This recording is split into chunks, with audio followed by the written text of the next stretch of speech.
손흥민 선수가 살면서 가장 힘든 한 주였다며 심경을 밝혔습니다. 아마도 제 인생에서 가장 힘든 한 주였지만 팬분들이 저를 다시 행복하게 해주셨고 북돋아 주셨어요. 죽을 때까지 제 인생에서 절대 잊지 못할 거예요. 영국 언론 매체 더선에 의해 축구 국가대표팀의 갈등 보도가 시작되었습니다. 기사 내용으로는 토트넘의 스타 손흥민이 아시안컵 탈락 전날 팀 동료와 몸싸움을 벌여 손가락이 탈구됐다고 보도했습니다. 실제로 손흥민 선수는 한국과 요르단의 아시안컵 준결승전에 오른손 검지와 중지에 테이핑을 한 채 나왔습니다. 이것을 시작으로 손흥민과 이강인의 싸움으로 언론에서 기사들이 나왔고, 이것을 대한축구협회에서 빠르게 인정을 하면서 언론에서 많은 추측성 기사들이 쏟아져 나왔습니다. 디스패치는 사건의 전말이라면서 기사를 냈고, 그 기사에는 자세한 내용이 있었습니다.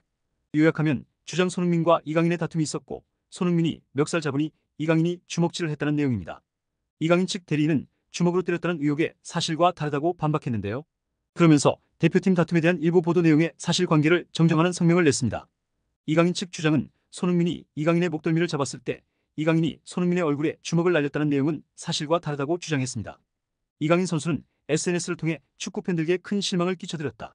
정말 죄송하다며 제가 앞장서서 형들의 말을 잘 따랐어야 했는데 축구 팬들에게 좋지 못한 모습을 보여드리게 돼 죄송스럽다고 말했습니다. 참고로 손흥민은 92년생 31살, 이강인 1년생 22살 둘은 9살 차이가 납니다.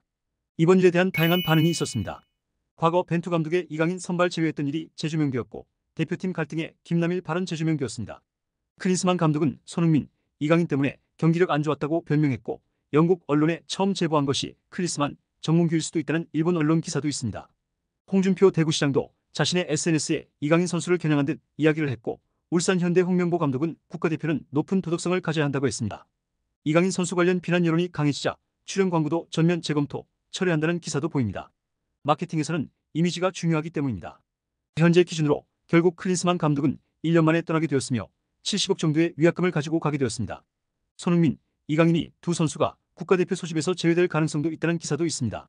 대한축구협회 회장은 두 선수가 각자 소속 구단이 있기 때문에 협회에서 선수들에게 내릴 수 있는 징계는 국가대표 소집을 안 하는 것밖에 없다고 말하며 후임 감독과 이 방안을 논의하겠다고 말했습니다.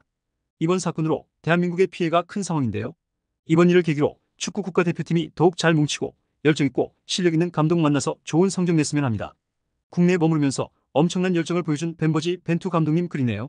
하나 되는 대한민국을 이끌 멋진 축구대표팀 감독이 오셨으면 합니다. 손흥정 감독이 손흥민에게 해준 조언을 보면서 영상을 마치겠습니다.